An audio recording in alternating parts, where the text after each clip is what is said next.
Number 2, drill and kill experts versus facilitators and co-learners. 2 different notions of the teacher's role in the classroom. Effective use of online tools involves teachers surrendering some control in the classroom, moving to share responsibility with students, to learn from students and with students, and to facilitate student learning through allowing greater diversity of exercises to go on at the same time. Number 3, an interesting finding about different attitudes to technology between younger teachers and older teachers. Contrary to much common sense, these teachers noted that often older teachers have an advantage because they have developed better classroom management skills. Many teachers are wary of technology because it can be disruptive, and network devices can distract students from the task at hand. Older teachers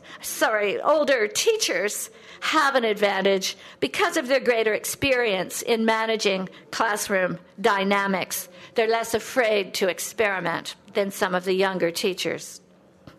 4, technical training versus curricular training. Training tends to focus on how to use a particular piece of software rather than how to use technology to support learning objectives. So clearly we need more of the latter. 5, online filters versus letting students make mistakes. School filters or restrictions on access to network devices can make it difficult for students to advance learning through use of such platforms and learning from their mistakes. In Canada, education is very decentralized, so each school or school district makes its own decisions about whether to allow access to the internet or to certain programs for teachers to use. This report suggests that teachers should have that access because students need to be taught how to navigate the dangerous online environment. So I'm already moving into my conclusions.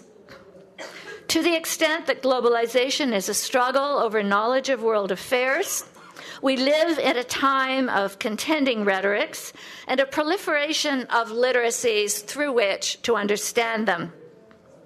For example, the opening address at the Canadian Digital Media Network Canada 3.0 Digital Media Forum by Canada's Governor General, delivered in Brazil in April of this year, employs a rhetoric currently popular in business and government circles.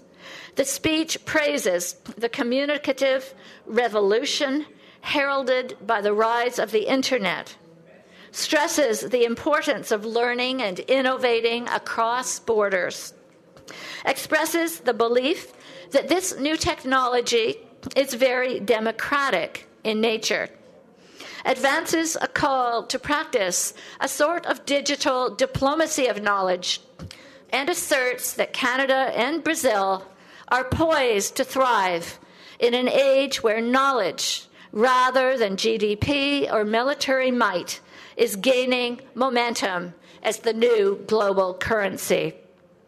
Well, each of these statements is broadly accepted as a new form of common sense, and each holds some truth, yet each is also questionable.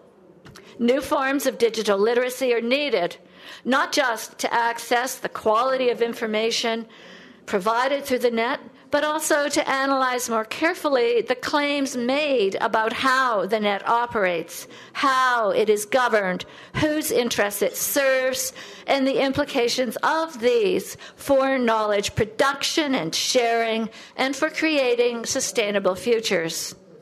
The slippage that equates digital engagements with knowledge itself, and then describes knowledge as a new form of currency, needs to be questioned.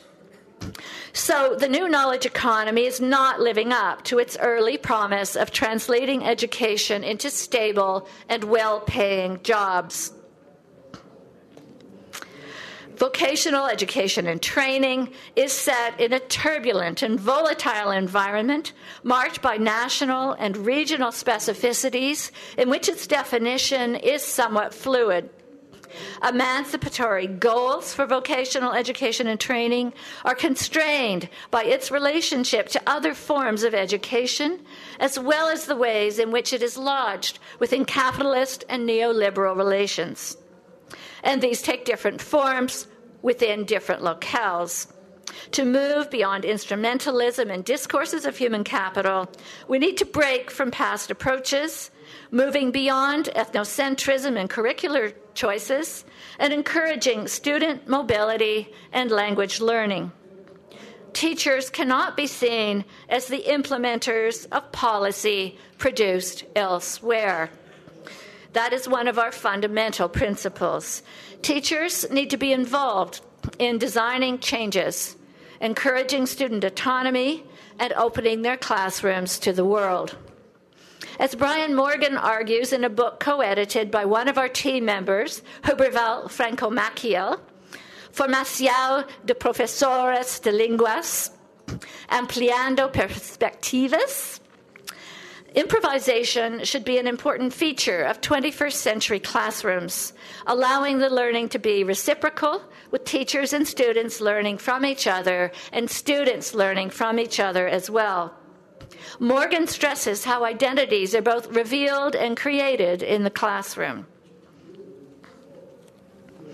Maciel and Vanessa D'Assi Arojo, the editors of the volume, stress that teachers need to be involved in setting curricular policy.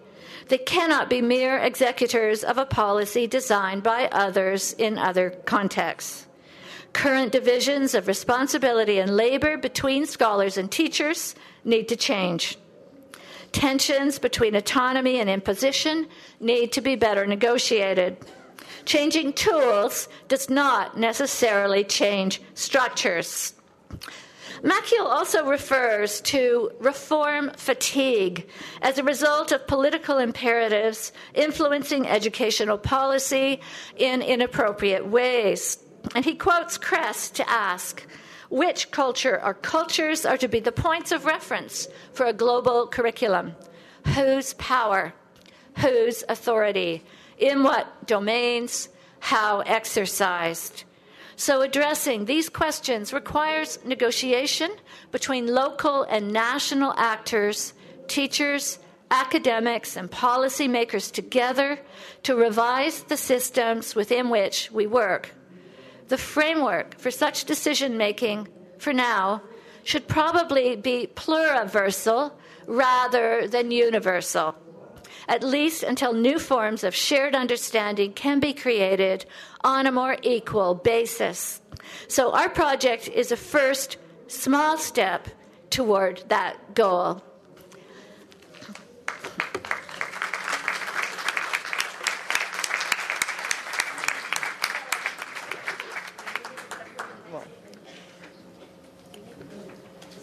Alô. Obrigada, professora Nancy. E vamos dar continuidade, então, com a professora Maria Ciavata.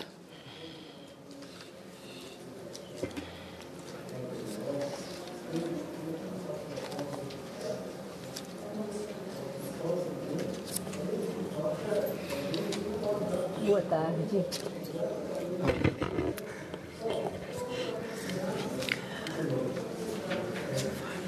Boa tarde.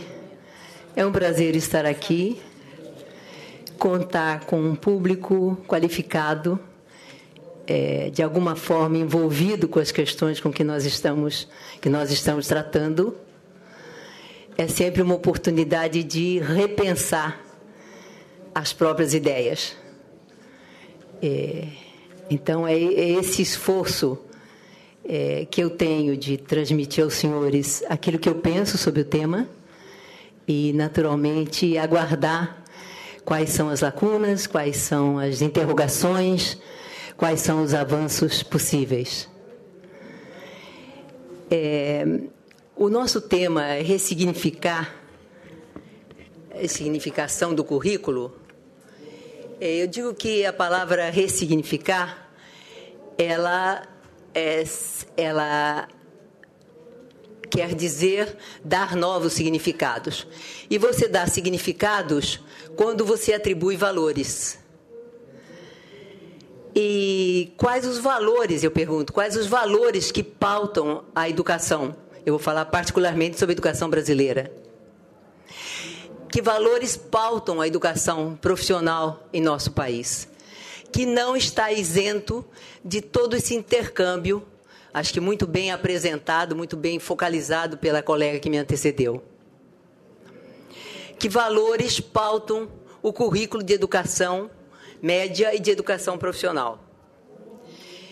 Eu optei por fazer uma abordagem histórico-filosófica, que é mais a área em que eu pesquiso, da questão do currículo.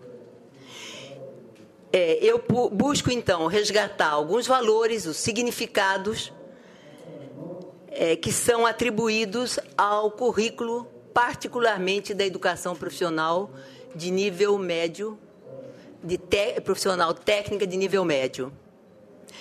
E, naturalmente, no sentido emancipatório, que é um tema que está posto também com muita força neste Congresso. Emancipatório no seu sentido de ajudar a libertação das pessoas de todas as opressões que, naturalmente, a vida social apresenta.